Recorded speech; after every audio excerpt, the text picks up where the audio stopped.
अस्सलाम वालेकुम व्यूअर्स। आज का हमारा टॉपिक है electric flux through a certain area. अगर हम फ्लक्स को देखें,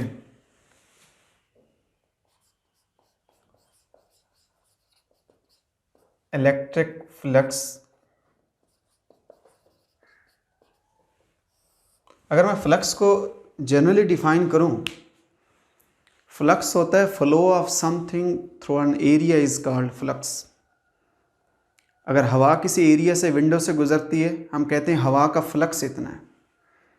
अगर फ्लूइड किसी जगह से गुजरता है, हम कहते हैं फ्लूइड फ्लक्स कितना है। अगर इलेक्ट्रिक फील्ड किसी एरिया से गुजरेगा, हम कहेंगे इलेक्ट्रिक फ्लक्स इतना है। नेक्स्ट टॉपिक्स में फिजिक्स के और मैग्नेटिज्म के अंदर हम पढ़ते हैं, अगर मैग्नेटिक फील्ड जो है वो किसी एरिया से गुजरता है, हम कहते हैं मैग्नेटिक फ्लक्स इतना है। तो जनरली हमारे जहन में क्या बात आई, flow of something through a certain area is called flux through that area. Flux flow करना, गुजरना। मैं इसकी एक रफ सी एग्जांपल दे देता हूँ। अगर हमारे पास ये कोई एक ऐसा इलेक्ट्रिक फील्ड है, यूँ हमारे पास ये इलेक्ट्रिक लाइंस ऑफ फोर्सेस हैं। अब ये नॉन यूनिफॉर्म इलेक्ट्रिक फील्ड है। मैं एक एरिया को यहाँ पे उठा के रखता हूँ,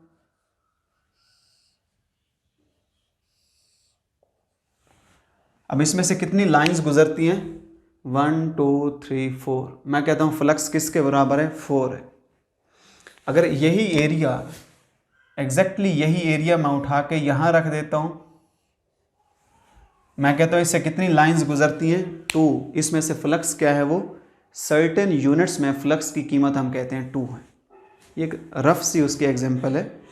यानी जितनी उसमें से इलेक्ट्रिक फील्ड लाइन ज़्यादा होंगी, उतना हमारे पास क्या आ जाएगा, फ्लक्स वो ज़्यादा आ जाएगा। फ्लक्स को डिफाइन करने से पहले अगर मैं वेक्टर एरिया को डिफाइन कर दूं, वेक्टर एरिया किसे कहते हैं, वो एरिया होता है जिसकी मैग्नीट्यूड वही है, लेंथ इनटू विड्थ, लेकिन उसकी डायरेक्शन होती है। फ़र्ज़ करें मैं यूं करके एक शीट लेता हूं, इसका एरिया किसके बराबर है, ये इसकी लेंथ और ये इसकी विड्थ, ये है इसका एरिया, जिसको हमने आज तक फिज़िक्स में, मैथमेटिक्स में ये पढ़ा है। लेकिन यहाँ पे वेक्टर एरिया क्या होगा, जिसकी मैग्नीट्यूड वही लेंथ मल्टीप्लाइड बाई विड्थ होगी, लेकिन उसकी जो उसकी डायरेक्शन होगी वो हमेशा उसकी सरफेस के परपेंडिकुलर होगी। अगर उसकी सरफेस यूं है तो वेक्टर एरिया किधर आ जाएगा, ये उसकी सरफेस है। वेक्टर एरिया की डायरेक्शन हमारे पास उसकी सरफेस के, यानी सरफेस यूं है तो वेक्टर एरिया की डायरेक्शन उसके परपेंडिकुलर वो यूं, यानी angle between the normal and the plane of the area is 90। Plane of area यूं है, जो उसका परपेंडिकुलर है वो यूं है, उनको आपस में एंगल क्या आ जाएगा, वो 90 डिग्री आ जाएगा। तो इसको बोल देते हैं ये वेक्टर एरिया। तो इलेक्ट्रिक फ्लक्स की डेफिनेशन है,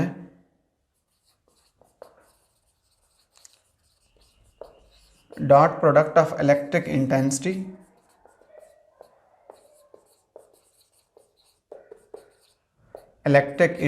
E and vector area A is called electric flux through that area। तो इलेक्ट्रिक फ्लक्स को फाई और इसके साथ E लगा देते हैं। Electric flux that is equal to E, ये इसका डॉट प्रोडक्ट है। हम इसको डॉट प्रोडक्ट की एग्जांपल के तौर पे भी लिख सकते हैं। और डॉट प्रोडक्ट में हम क्या लिखा करते हैं, हम कहते हैं A dot B is equal to AB cos theta. यहाँ पे क्या लिखेंगे, E dot A is equal to EA cos theta. ये इलेक्ट्रिक फ्लक्स का फार्मूला है।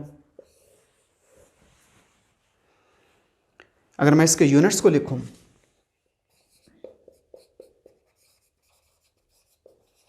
ऐसे unit of electric flux, electric intensity के यूनिट न्यूटन पर कूलम, एरिया के unit metre square, cos of theta के कोई यूनिट्स नहीं, तो हम इसके यूनिट्स को ये लिख सकते हैं, newton metre square coulomb inverse. ये हमारे पास इलेक्ट्रिक इंटेंसिटी के, इलेक्ट्रिक फ्लक्स के यूनिट्स हैं। अगर मैं कहता हूँ हमारे पास ये हमारे पास कोई इलेक्ट्रिक फील्ड है, अब यहाँ पे हम यूनिफॉर्म इलेक्ट्रिक फील्ड ले लेते हैं। यूनिफॉर्म इलेक्ट्रिक फील्ड का क्या मतलब है? Electric lines are equally spaced. यूं करके इलेक्ट्रिक फील्ड है, उसकी डायरेक्शन भी शो कर देते हैं।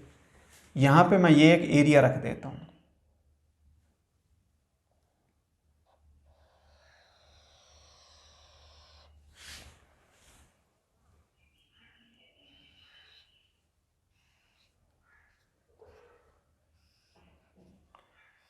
इलेक्ट्रिक फील्ड की इलेक्ट्रिक इंटेंसिटी की ये डायरेक्शन है। हमने ये कोई एक एरिया ये रखा है,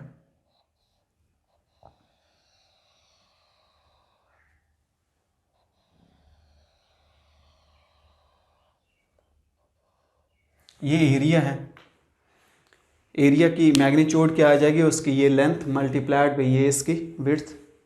अगर मैं वेक्टर एरिया लूँ तो वेक्टर एरिया क्या आ जाएगा हमारे पास? वो ये वेक्टर एरिया है। वेक्टर एरिया किधर है? अपनी सरफेस के इस प्लेन के परपेंडिकुलर है, जो प्लेन ऑफ द एरिया है उसके परपेंडिकुलर है। तो वेक्टर एरिया और इलेक्ट्रिक इंटेंसिटी का आपस में ये एंगल कितना है? थीटा। क्योंकि इस फार्मूले में जो थीटा होता है, theta is angle between these two vectors, जिन दो वेक्टर्स का डॉट प्रोडक्ट लेते हैं उनके दरमियान एंगल है। तो थीटा किसके दरमियान एंगल है? ई एंड ए। ई ये इलेक्ट्रिक इंटेंसिटी और ए हमारे पास ये। अगर मैं एरिया को रिजॉल्व करूं, ये हमारे पास एरिया की मैग्नीट्यूड है। अगर मैं एरिया को रिजॉल्व करूं, यहां से मैं परपेंडिकुलर यूं फेंकता हूं,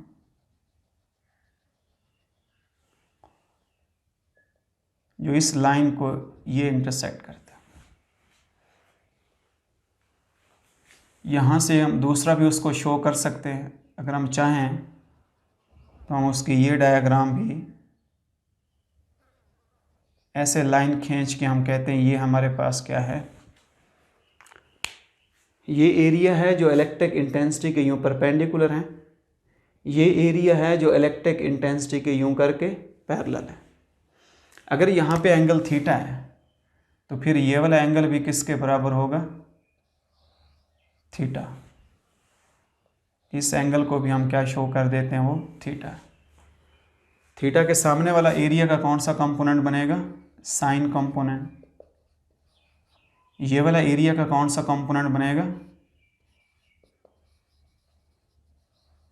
कॉस कंपोनेंट। अब यहाँ पे देखें हमारे पास फ्लक्स के लिए रिस्पॉन्सिबल कौन सा एरिया है? देखें फ्लक्स है, नंबर ऑफ लाइंस कहाँ से किस एरिया से गुजर रही हैं। नंबर ऑफ लाइंस यहाँ से तो नहीं गुजरती, वो तो उसके पैरेलल है। नंबर ऑफ लाइंस कहाँ से गुजरती हैं? इस एरिया से, जो इलेक्ट्रिक फील्ड के परपेंडिकुलर है, और वो कौन सा है? ए कॉस थीटा। तो यहाँ से फिर हमारे पास इलेक्ट्रिक फ्लक्स क्या आ जाएगा? Electric flux is equal to E multiplied by area का वो कंपोनेंट जो इलेक्ट्रिक इंटेंसिटी के यूं परपेंडिकुलर है, ए कॉस थीटा। तो फिर हमारे पास इलेक्ट्रिक फ्लक्स का फार्मूला क्या आ जाता है? ये ई ए कॉस थीटा, और इसीलिए हम इसको डॉट प्रोडक्ट में लिखा करते हैं कि हमारे पास ये ई ए कॉस थीटा के इक्वल आ रहा है। अगर मैं इसके केसेस को देखूं, मैं इसके 2 केसेस को डिस्कस कर लेता हूं। पहला हम कह देते हैं हमारे पास क्या है?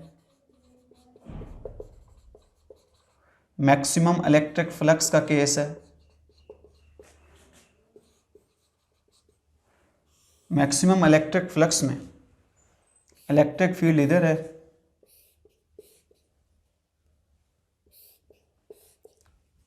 हम वेक्टर एरिया को उसके अंदर यूं रख देते हैं।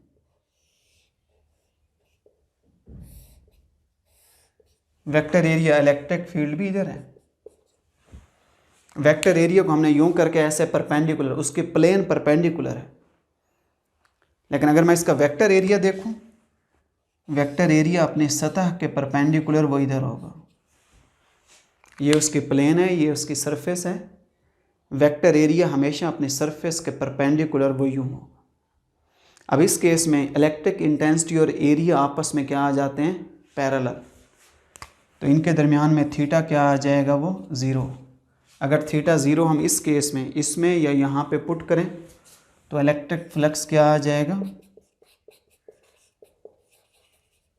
ई A cos zero, cos zero 1 के equal. Electric flux is equal to E A. ये इलेक्ट्रिक फ्लक्स की मैक्सिमम वैल्यू है। तो इलेक्ट्रिक फ्लक्स में एरिया कहाँ पे होता है, जो प्लेन ऑफ एरिया है वो परपेंडिकुलर है। हम यूँ भी लिख सकते हैं कि electric flux is equal to E multiplied भी ये एरिया। फ्लक्स मैक्सिमम कब होता है, जब वेक्टर एरिया इलेक्ट्रिक इंटेंसिटी के पैरेलल होता है और जो प्लेन ऑफ एरिया है वो यूं इलेक्ट्रिक फील्ड के परपेंडिकुलर होता है। तो फिर हम कहते हैं उस सरफेस से गुजरने वाला फ्लक्स मैक्सिमम होता है।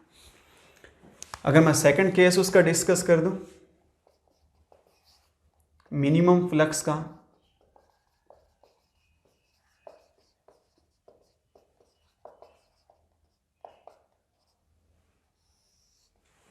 अगर मिनिमम इलेक्ट्रिक फ्लक्स में देखें, हमारे पास इलेक्ट्रिक फील्ड यूं है,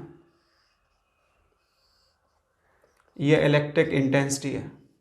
हम वेक्टर एरिया को यूं रख देते हैं।